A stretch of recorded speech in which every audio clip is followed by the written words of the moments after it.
Bismillahirrahmanirrahim. Alhamdulillahi wa kafah.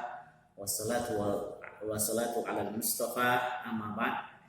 Anak-anakku sekalian kelas 12, alhamdulillah pada hari ini Bapak awali perjumpaan kita dengan daring. Dan alhamdulillah juga kalian sudah naik dari kelas 11 menuju kelas 12. Yang Bapak harapkan adalah dengan kenaikan tingkat kalian, maka naikkan juga keilmuan kalian, akhlak budi pekerti kalian, baca tulis kalian, termasuk baca tulis Al-Quran, yang mana ini menjadi fardu ain buat kalian semuanya. Sebelum kita melangkah selanjutnya nanti semuanya, kita akan, kebetulan Bapak diamanahkan oleh kepala sekolah SMA 3 Babelan, yaitu Bapak Pujio, untuk dan dia ditugaskan oleh kurikulum untuk mengajar kalian BTQ. Mari kita bedah satu orang semua. BTQ. B itu singkatan dari baca, atau dalam bahasa Arab disebut al-qiraah. Kemudian T-nya di sini adalah tulis, atau dalam bahasa Arab disebut al-kitabah. Kemudian Q-nya di sini adalah Quran, atau dalam bahasa Arab disebut hifdz. Maksudnya di sini adalah hifdz, yaitu hafalan. Maksud Quran di sini adalah hafalan. Jadi ketiga metode ini yaitu BTQ di sini adalah bagaimana kita membaca Al-Quran dengan baik. Yang kedua, bagaimana kita menulis Al-Quran dengan baik. Yang ketiga, bagaimana kita menghafal Al-Quran dengan baik. Mengenai hafalan, Bapak ingin kalian menghafalkan surat An-Nas sampai At-Takafur dengan artinya, yaitu tugas wajib An-Nas sampai At-Takafur beserta artinya. Kenapa dengan artinya? Ini adalah bekal kalian kalau kalian menjadi imam sholat. Minimal kalian membaca surat An-Nas, mengerti akan artinya, diresapi. Jadi sholatnya menjadi sholat yang khusyuk, insya Allah. Baik anak-anak semuanya, BTQ, pelajaran BTQ dibagi menjadi 3 ini, yaitu dengan qiraah dan kitabah. Ini berkenaan dengan qawaid. Apa namanya? Al-qawaid. Al-qawaid, atau dalam bahasa Indonesia disebut kaidah. Kaidah apa? Kaidah atau tata cara membaca Al-Quran dengan baik dan benar. Seperti kaidah kita dalam menulis bahasa Inggris itu ada namanya kaidahnya apa? Grammar. Bahasa Arab itu ada namanya kaidahnya itu ilmu nahwu dan ilmu sorof. Begitu juga dalam baca Al-Quran itu ada kaidahnya. Kaidahnya apa? Tajwid. Oke. Sudah paham anak-anak semua? Insya Allah kalian paham ya. Kita lari ke tajwid. Bapak terus dulu ya. Ilmu tajwid. Tajwid kalau kita artikan tajwid, at-tajwidu itu berasal dari kata jawwada yujawwidu. Berasal dari kata apa? Jawwada yujawwidu. Yujawwidu yang artinya hasana yuhassinu. Hasana yuhassinu. Ya, atau kata lain hasana yuhassinu yang artinya adalah perbaikan. Atau di sini namanya at-tahsin. At-tahsinu. Artinya adalah perbaikan. Perbaikan atau memperbaiki. Itu tajwid. Apa yang diperbaiki? Yang diperbaiki adalah baca bacaannya, yang diperbaiki bagaimana melafalkan hurufnya, maka perlu adanya namanya tajwid. Bagaimana kita melafalkan ha dengan ha, ghin dengan ain, atau kha dengan ghin, dan seterusnya. Kaf dengan qaf, itu semuanya berbeda pelafalannya.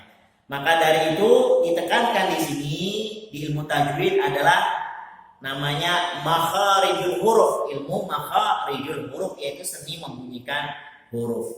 Baiklah anak-anakku sekalian, ketika kita sudah tahu tajwid asal katanya dari kata jawa dari jauh itu, yang artinya bahasa itu maknanya tahsin atau perbaikan atau memperbaiki.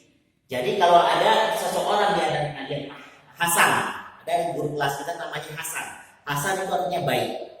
Jadi kalau Hasan memperbaiki berarti Hasan yuhasinu tahsin. Jadi Pak Hasan sedang memperbaiki, ya. Itu juga kata-kata Hasan, kata-kata tajwid itu saling berkaitan. Oke, baik anak-anak semuanya. Pelajaran pertama dalam ilmu tajwid di bab pertama pasti akan berkaitan dengan hukum nun mati dan tanwin. Bagus di sini ya. Hukum nun mati dan tanwin. Yang pertama adalah hukum nun mati dan tanwin. Tapi sebelum masuk ke hukum nun mati dan tanwin, kita perlu pengertian dulu. Sebenarnya ilmu tajwid itu apa? Ini hanya dari bahasa saja, artinya perbaikan. Menurut definisi istilah, tajwid adalah ilmu tajwid. Menurut istilah adalah, kalau tadi kita bahasanya adalah dari kata Jawa dari jauh atau hasan yang hasimu, yang artinya tahsin, perbaikan. Tajwid menurut ilmu istilah adalah tata cara bagaimana membunyikan huruf hijaiyah dengan baik dan benar, ya. Jadi ilmu tajwid menurut definisi istilahnya adalah tata cara bagaimana membunyikan huruf hijaiyah dengan baik dan benar. Baik huruf itu berdiri sendiri, baik huruf itu berdiri sendiri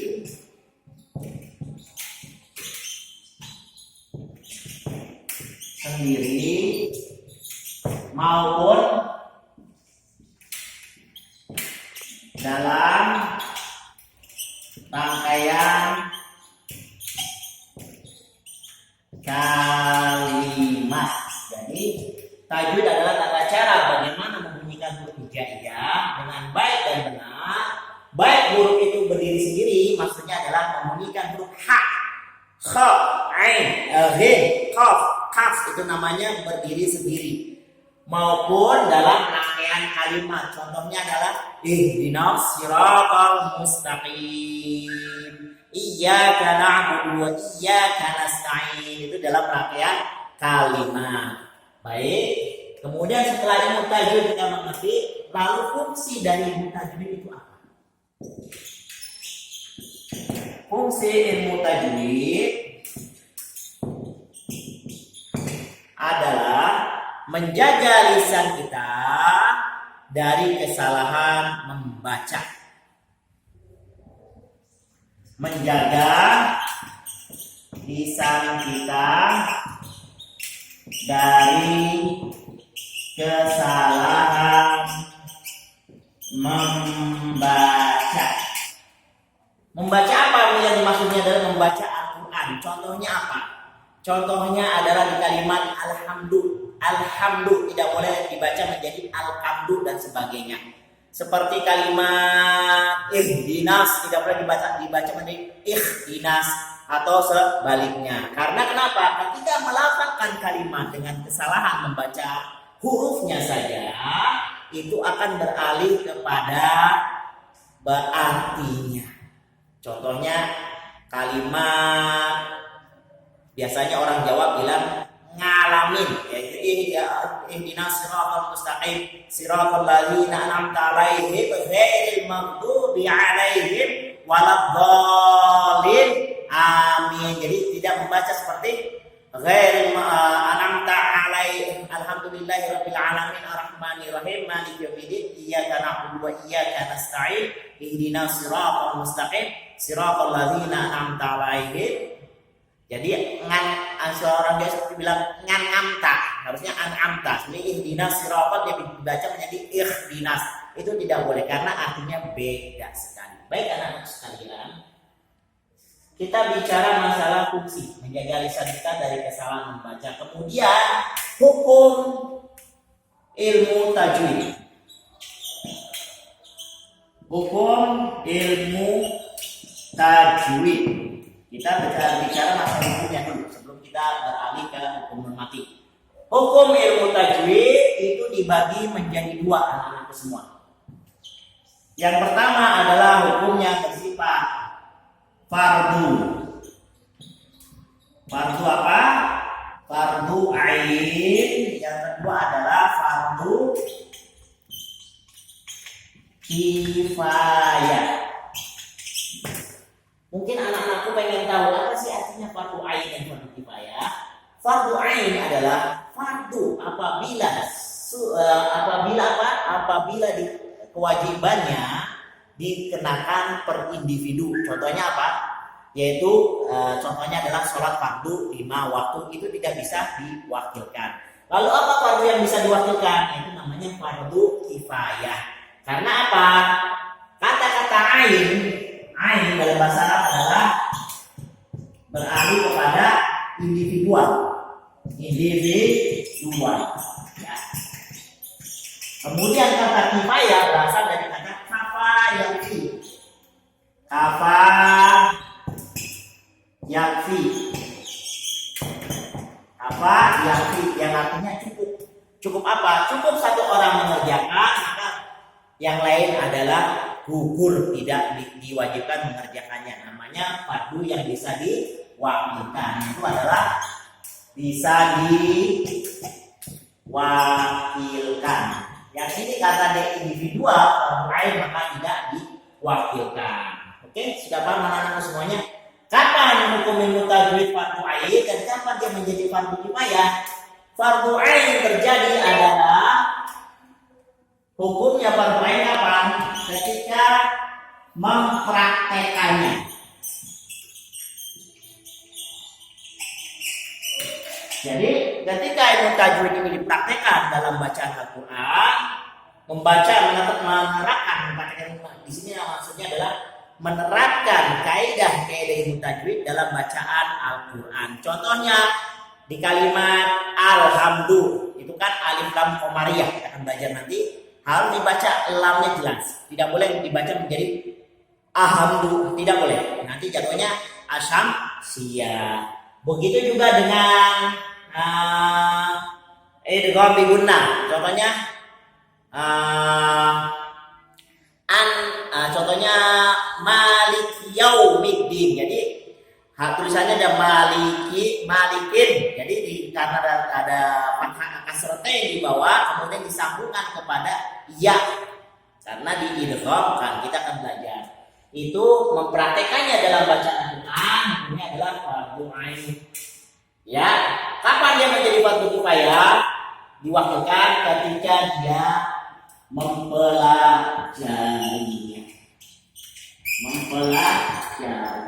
Itu hukumnya fardu kifayah. Jadi kalau di kelas kalian semuanya tidak bisa membaca, tidak mengerti ilmu tajwid, maka satu kampung misalnya bukan kelas, satu kampung tidak mengerti ilmu tajwid, maka satu kampung itu berdosa, ya. Jadi wajibnya karena apa? Fardu kifayah harus ada satu yang mengerti ilmu tajwid. Seandainya di sekolah kalian tidak mengerti, satu sekolah tidak mengerti ilmu tajwid, satu kelas tidak mengerti tajwid, maka hukumnya berdosa, ya. Karena fardu kifayah beda fardu ain. Fardu ain kenapa kewajiban itu? Kewajiban itu terjadi ketika kalian mempraktikkan ilmu tajwid ini dalam bacaan Al-Quran, maka hukumnya fardu ain. Kalau fardu kifayah, kalau satu kelas kalian bisa ilmu tajwid, maka yang lain gugur kewajibannya. Fungsinya apa? Yang bisa ilmu tajwid ini mengajarkan kepada kawan-kawannya agar bisa ilmu tajwid, seperti sholat jenazah, fardu kifayah itu kurang lebihnya. Sholat jenazah, ketika ada mayat meninggal, satu kampung tidak menyolatkan, maka semuanya berdosa. Begitu juga dengan tajwid. Makanya tajwid ini ilmu yang penting di dunia dan akhirat. Dunianya kapan terjadi? Ketika kalian dipimpin untuk menjadi imam sholat. Maka kalian harus mempraktekannya dengan bacaan yang menurut kaidah ilmu tajwid. Ya, itu di dunianya. Di akhiratnya kenapa? Kapan? Di akhiratnya ketika kalian mengajarkan kepada satu orang anak tajwid, ketika kalian meninggal, kemudian anak ini mengajarkan lagi kepada anak-anak semuanya, anak-anak didik yang lain, insya Allah ini menjadi amal jariah kalian. Oke anak-anakku semuanya, bedanya fardu kifayah dan fardu ain. Bapak balik lagi, fardu ain adalah fardu individual yang tidak bisa diwakilkan. Kapan menjadi fardu ain? Menjadi kewajiban setiap individu, yaitu mempraktekannya dalam bacaan Al-Quran. Jadi yang belum bisa baca Al-Quran dengan tajwid wajib belajar. Wajib belajar agar kenapa? Agar bisa mempraktekkan bacaannya di dalam bacaan Al-Quran. Kapan dia menjadi fardu kifayah? Yaitu ketika mempelajarinya fardu kifayah, mempraktekannya fardu ain. Itu ilmu tajwid. Kira-kira begitu anakku semuanya. Kita masuk ke hukum nun mati dan